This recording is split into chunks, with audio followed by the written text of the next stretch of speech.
Let's get talking now. The United Nations says data from the planned 2023 census can help drive Nigeria's sustainable development goals. And while Nigeria is planning a census in 2023, 16 years after the last exercise, many experts believe the data supports effective formulation of policies.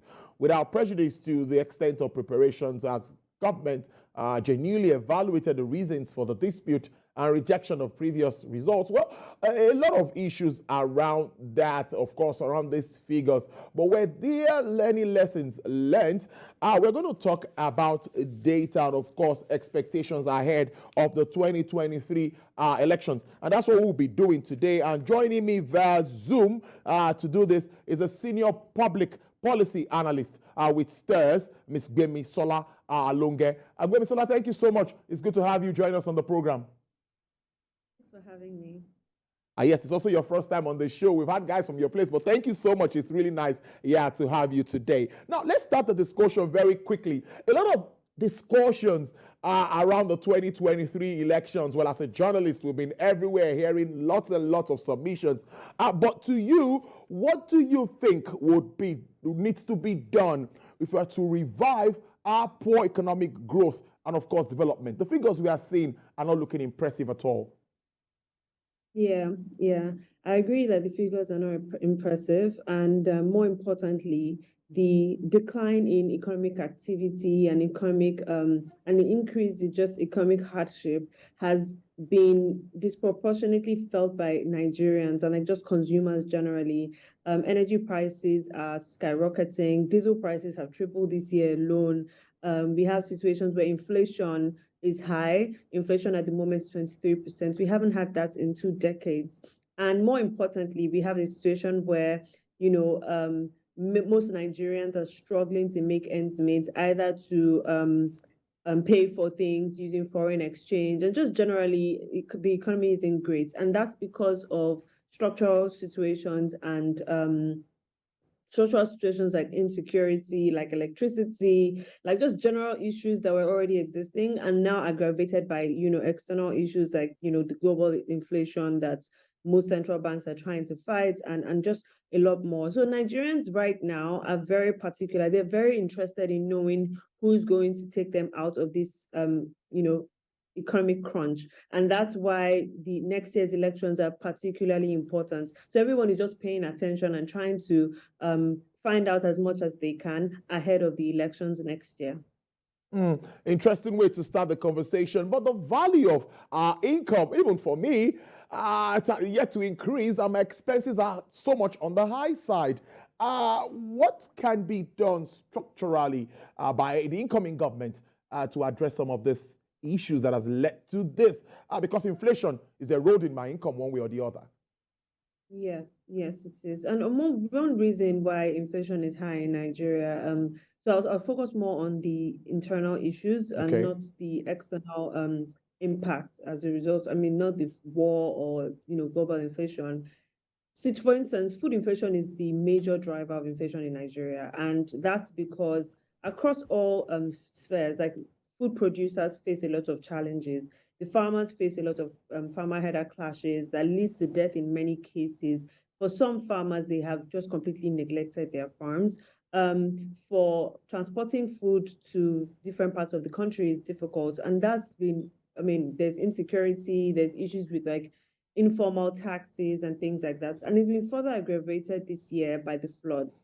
So because there isn't like, any ideally, what should happen in such situations is that the government then steps in to either increase production, and the government did that by opening these strategic reserves. But more importantly, like that cannot fill the void of like, the gap that the flood has caused as a result of like supply reduction. But so the government's plan ideally should be to then like, improve the supply of goods and services for supply of food as well, either by opening the borders or by reducing like cost of importation, or even just doing more in terms of like improving productivity of people within the country. Beyond that, one of the reasons why things are expensive and like just general cost of production is expensive is because foreign exchange is difficult for importers to get. Earlier in your news briefing, you mentioned how manufacturers are, clamoring to get more or the bulk of foreign exchange that's going out today.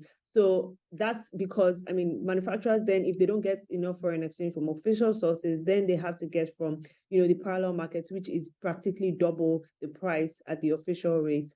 So all these things put together are what the government needs to put in order. And first way to do that is by increasing the government's revenue. This year alone, the government hasn't earned, the CBN had mentioned that, they haven't remitted, NMPC hasn't remitted enough foreign exchange to them. And what that does is then it prevents the government from using foreign exchange to develop the country, to fix things like electricity and just insecurity and things like that, but also reduces how much foreign exchange is available for manufacturers and other parts of the country. So once the government fixes its revenue situation and allows, like, it just improves the outlook of the country. Another thing, and I'll just mention this real quick, is because of the crunch that the government is facing, credit agencies are reducing their rating, but also reducing the rating of private organizations within the country. So it's not, I mean, businesses cannot just wiggle their way and like thrive out of the situation that is happening with the government. If the government is going down, every other business that operates within the country would also be affected. And we're already seeing that happening with, credit agencies reducing the ratings of even conglomerates and just companies within Nigeria. Interesting stuff. That's really worrisome. But let's talk about the fiscal health of the federal government at this time. The fiscal deficit continues to increase. That's what we are seeing, despite increased non-oil revenue. Now, what is responsible for this, and what does this mean for a nation like Nigeria? So, I mean, the fiscal situation, the fiscal deficit has, multiplied by 4 times in the last 6 years.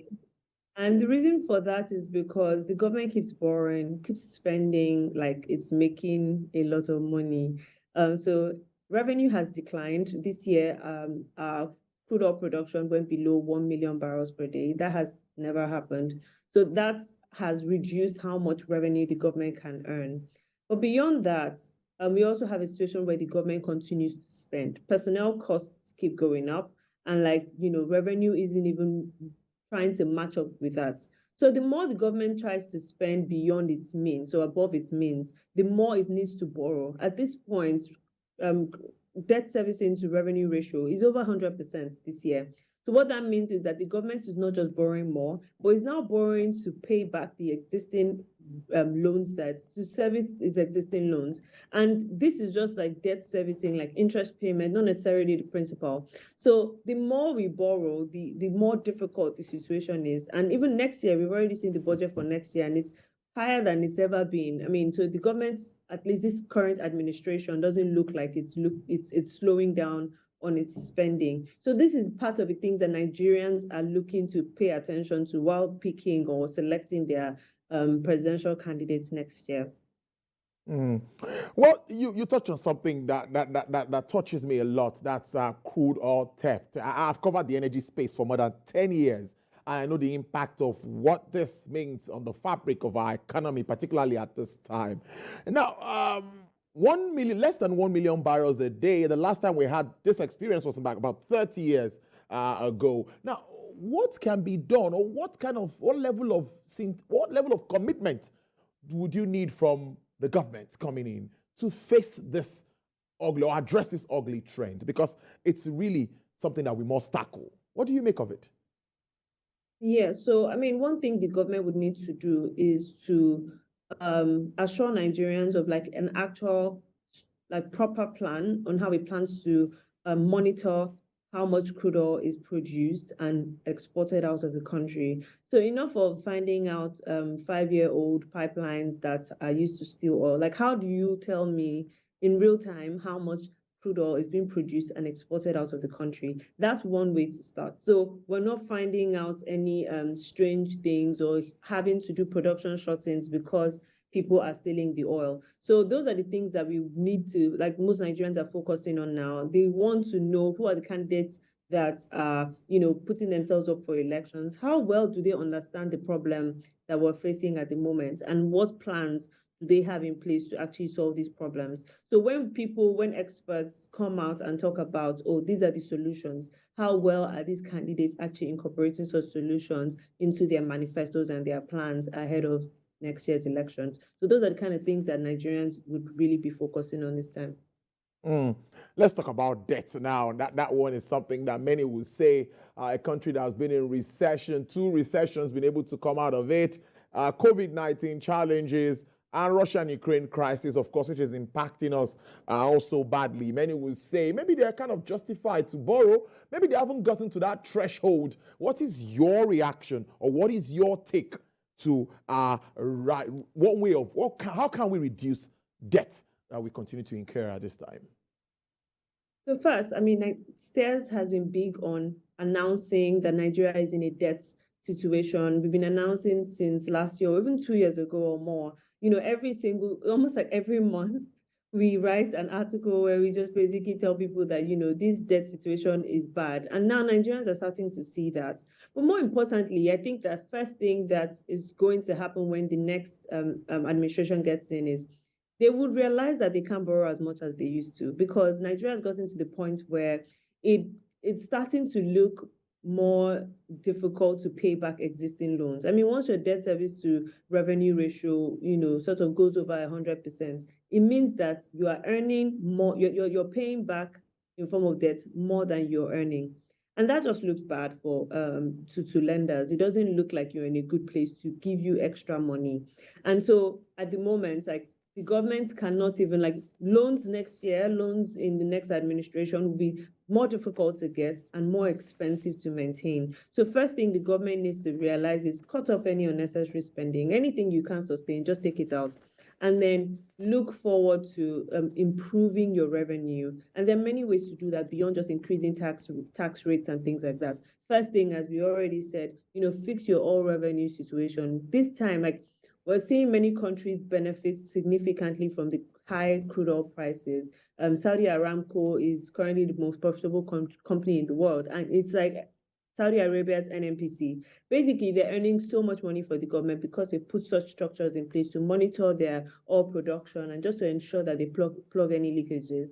Nigeria isn't doing that. So that's something that we're going to need to fix, so that we can also fix our debt problem. Because if you're not making money and you need to fund your budgets, you're going to have to get the money one way or the other. And debt isn't looking like a good enough way to fund our budgets going forward. I would like to wrap up on this note. We need to still have an outlook one way or the other with all of these challenges and projections that we have. What is your outlook? Many believe that as we move towards an election, there's always this shift away from economic issues, and campaigns and all of that would take charge. What impact do you think that we have in the entire outlook for the year? What's Terrace bringing up for us on that note? Yeah, so this time more than ever, Nigerians are paying attention. They need to know what is going on. They need to know who are the candidates that, are going up for elections next year. In the 2019 election, the last presidential election, Stairs was able to provide, real-time data real-time data on the election results. So at the time, we had over 2 million people visit our data sites, and CNN even called it Nigeria's first ever real-time data sites. But beyond that, this time, we're looking to take it a step further. So before the elections, then our results was on election day and days after. But before the elections, who is going up for these offices? So Stairs is looking to provide a granular data site, so you can check, who your different candidates at different levels are: presidential, gubernatorial, even up until the different wards, who's running for elections up until the different wards. So when Nigerians just visit 2023elections.ng, they can actually see all this information. They can also track some races. So if you're interested in a particular race in your ward, if I decide that I'm interested in the ward for my home state, my home local government, Ilesha East local government, I can go there and actually focus on that particular local government and get information based on that. So this time, what Stairs has provided today, our Stairs election data sites, provides people with some information that they need to do some, let's say, quick KYC, know your candidates. Who is this person that's running? What has the person done in the past? Has the person run for several elections in the past? And how can I actually see if this person is good? But beyond that, we would also be providing insights, like what are the different things you need to pay attention to in an election?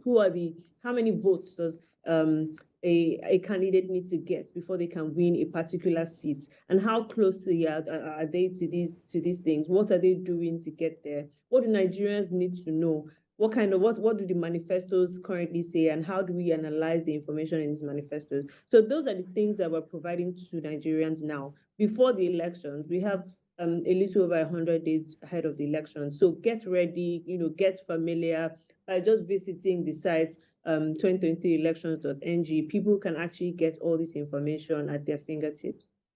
Beautiful stuff from you there. But I'll take one more before I let you go. Just one more. The CBN has continued to increase rates, of course, to try to rein in inflation. And many will say a little bit of impact, a little bit of no impact. We are now moving to redesigning of the Naira. What do you think specifically?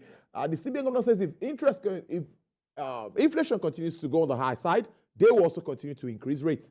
Do you think that could address this holistically? Address the inflation problem? Yes.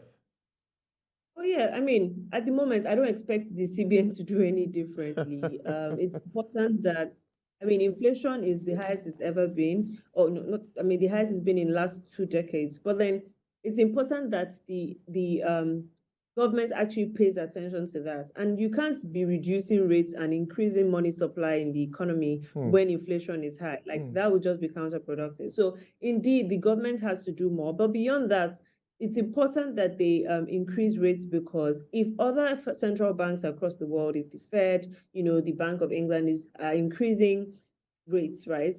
You need to actually match up to that, because foreign investors who are coming in to invest in Nigerian businesses or invest in Nigerian portfolio, or bring in foreign direct investments, need to have higher benefits. So what they do is they learn from those developed countries and they come to invest in Nigeria. So you need to provide them with higher rates that can justify the risks of bringing their money here. So I don't expect the CBN to do any differently. Now, would it work in reining in inflation? The government would need to do way more than just increasing rates. There's so much more that needs to be done. This is the election time, the election season, spending is a lot higher. So first, that needs to be addressed. They need to find a way to go beyond just reducing the inflation interest rates. But beyond that, even things funding the government, providing ways and means financing to the government, which eventually goes into the system, needs to be curbed in order to solve the inflation problem. Interesting conversation there. I've been speaking to Gbemisola Alonge there. She's a senior public policy analyst with STIRS. Thank you so much, and hopefully we'll have you on the show sometime soon to also, of course, continue discussions around Nigeria's economy. We appreciate your time. Thank you so much for having me. All right, enjoy the rest of your day.